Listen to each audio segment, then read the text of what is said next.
Well, this may be the last video, unless something dramatic takes place in the remaining 4 or 5 weeks of the semester. And this one is devoted to a discussion of the concept of the clans in Russia and the networks of clans that exist. And I think when you look through these 2 pages and you remember what you've read in the books and hopefully listened to on these videos, you'll understand how essential the clans are for this political system that Putin has constructed.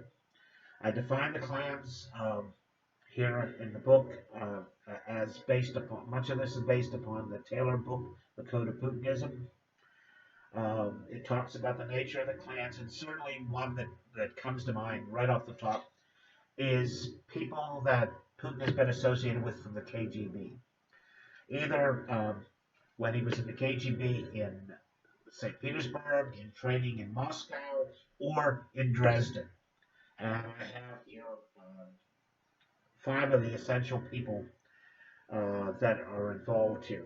So let's start from the bottom of the list. Victor Chemezov, the CEO of Rostec, stands for Russian Technology. It is an arms manufacturing major giant company.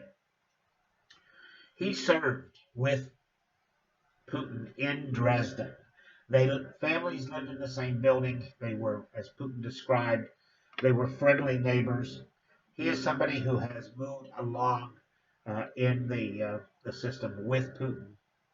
Above him, from the bottom up, Narishin uh, in KGB, and now the head of the Foreign Intelligence Service. That's the SVR. Sergei Ivanov, who was a former chief of staff to the President Putin, a close personal friend of his. Patrushev, who is the secretary, that's SEC stands for Secretary of the Security Council. Um, and finally, an interesting character, Terzikov, who was former head of the Drug Control Agency. This is another one of these units that was part of the Ministry of Forces, the security forces, the Silovoki. He is interesting because in 2008, he was on the losing side of a clan conflict uh, about privatization, of course, of some of the major companies that were still in existence. And he also was part of the group that was pushing that Putin should run, 2008, remember, for a 3rd term in violation of the Constitution.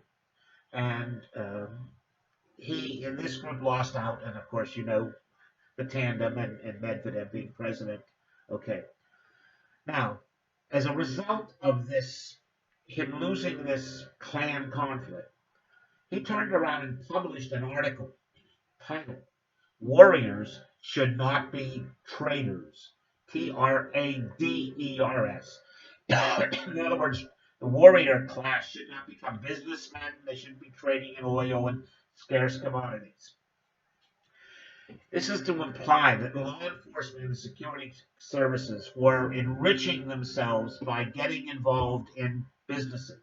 Now, we know had been happening since the days of the collapse of the Soviet Union, where the security forces, elements in them, took over control of entire businesses. I think I've talked about the control of the beautiful Hotel Europa and the Hotel Astoria in St. Petersburg by the KGB. Excuse me. Um, but this is an instance where, when he published, that was felt to be a violation of the loyalty that you have to the system that's being created. And he lost his position as head of the Drug Control Agency. You could disagree with Putin, but it had to be kept within the confines of the group. So the clans are constantly struggling, striving over the resources of Russia, who's going to control them. And here is an instance of somebody who broke the rules of the clan networks and paid the price for it. All right. Turn the page now to the second group of people you see around Putin. people he's brought in from his experience when he was in the St. Petersburg government. Of course, the first one you have to think of is Dmitry Medvedev, former prime minister, former president, and former head of Gazprom, the big natural gas monopoly. All right. Second, Igor Sechin, who is the head of Rosneft, which is the world's largest oil company. Uh, so you have these two people.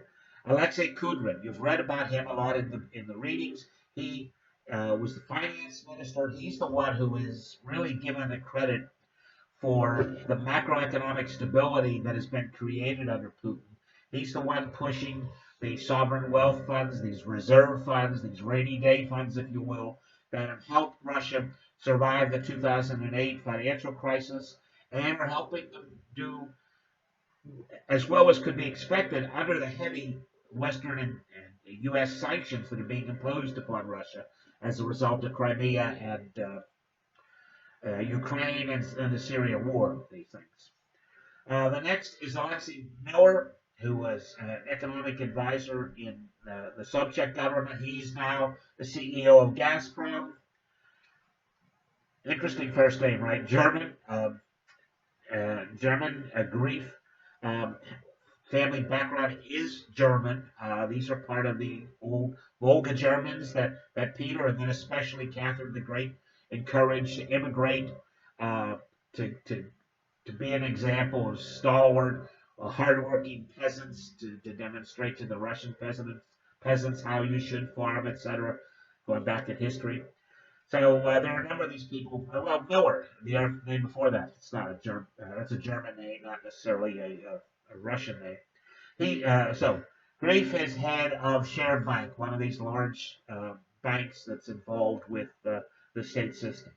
Now these are people who have come from the system. They are still close friends, advisors to Putin. The second group are these St. Petersburg businessmen, the businessmen, as the Russians say.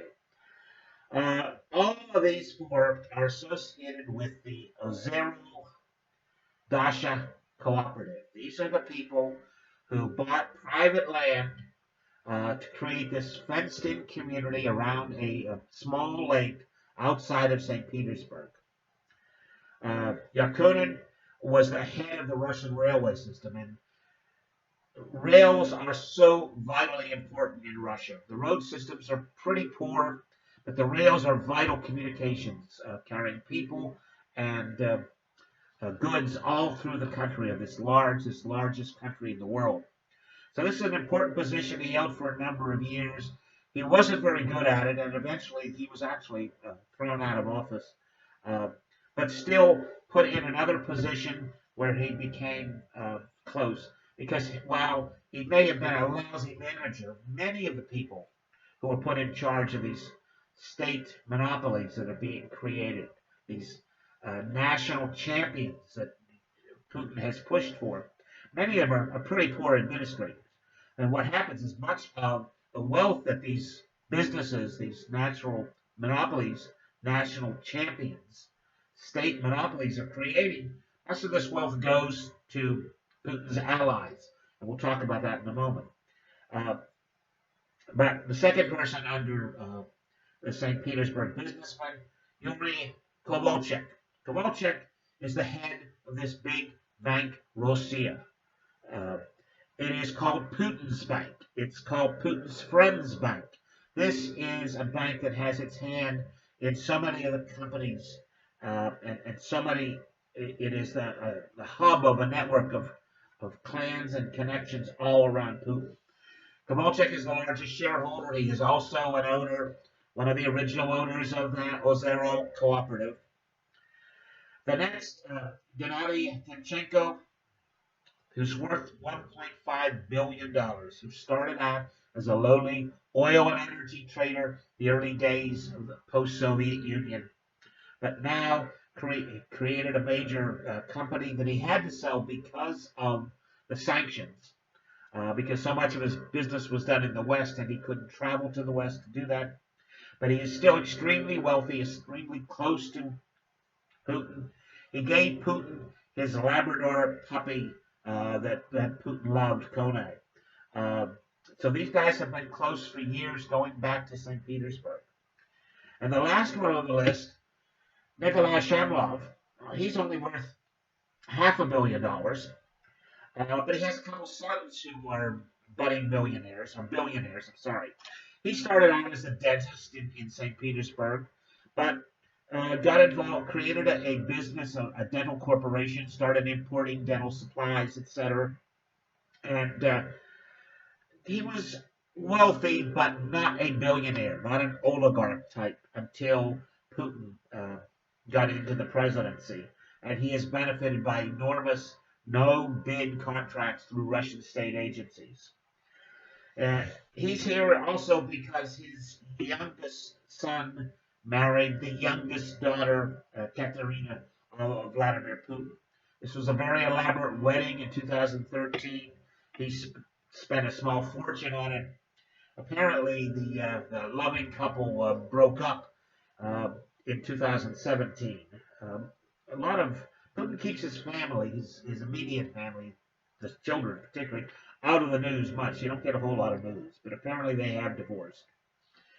But Shamalov is wealthy, and he also has two sons. Uh, uh, Kirill, who married Putin's daughter in 2013, as a wedding present from Timoshenko, was given a lot of shares in a top Russian chemical company, Cyber, and he is considered the youngest. This is Kirill Shamlov, the youngest billionaire in Russia. His brother Dmitry is also wealthy. He's more involved in research, uh, but he is thought to be a millionaire, not a billionaire yet. And then we come to the interesting example of these childhood friends, cronies, and what I call proxies of Vladimir Putin.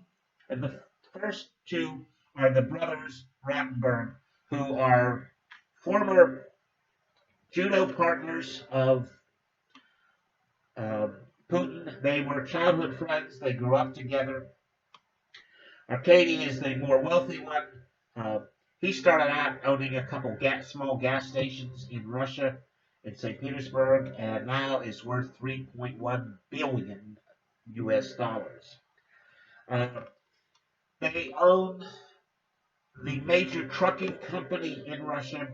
They own a construction company. That construction company has won the bid to build the Moscow to St. Petersburg highway, the highway that goes through the Kimsky forest that has generated a lot of controversy, and we've talked about that.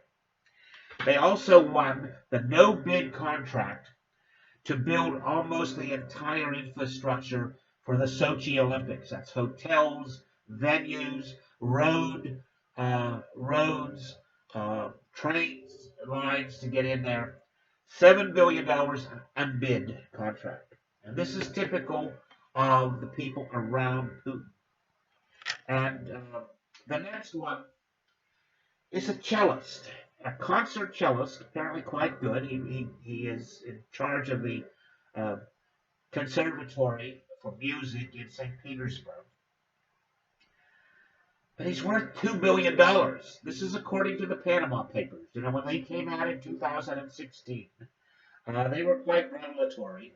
And even earlier than that, you have, in 2008, you had Boris Nemtsov and his group publishing works alleging that much of the money that is supposedly owned by these friends and cronies of Putin's they are actually proxy holders of money that is Putin's money, particularly Rodin and the other two characters, Shamlov and Klubin, that are there. And Rodin is an old friend from boyhood. He is the godfather of Putin's first daughter. He introduced Putin to his first wife, Ludmila. Now, I don't know if Putin holds that against him or not, but I know they're still very close friends. And when he was confronted with the revelations of the Panama Papers that Rodan, controls numerous offshore oil companies valued at $2 billion. He said, "Oh, I don't know anything about that." And then the reporters from this International Investigative Anti-Corruption Group showed him copies of the paperwork with his signature, and he said, "Oh, I don't remember signing that." So what we know is that a lot of this wealth is really in Rodin's name, but it is Putin's wealth that is all stored away in offshore companies. And where Putin has been talking about the oligarchs need to bring their money back and invest it in Russia, here he has enormous holdings out of the country. In case of, this gets back to that vulnerability and fear, in case of an uprising, something happens in the country, his family will be taken care of because they have this network of offshore funds that they can tap into. Now, the last two people here, Mikhail Shevlov is one of Putin's cousins. Must have been a very good cousin, and he's a butcher by trade. They must be an excellent butcher because he now owns $1.2 billion. Again, this came out through the Panama Papers, through the information of these offshore banks linked to people that should have no way that they can amass that kind of money unless it is directly coming from the state. His salary is that he advertises and pays his taxes on is $8,500 US dollars a year. $8,000 a year butcher who has access to $1.2 billion.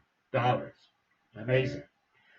The last fellow, Fyodor Kubin, he's a longshoreman, works in the docks in St. Petersburg. How does the longshoreman get $500 million, $500 million? Again, this is something that he denies any knowledge of. When he was confronted, he refused to answer questions. He didn't know anything about it.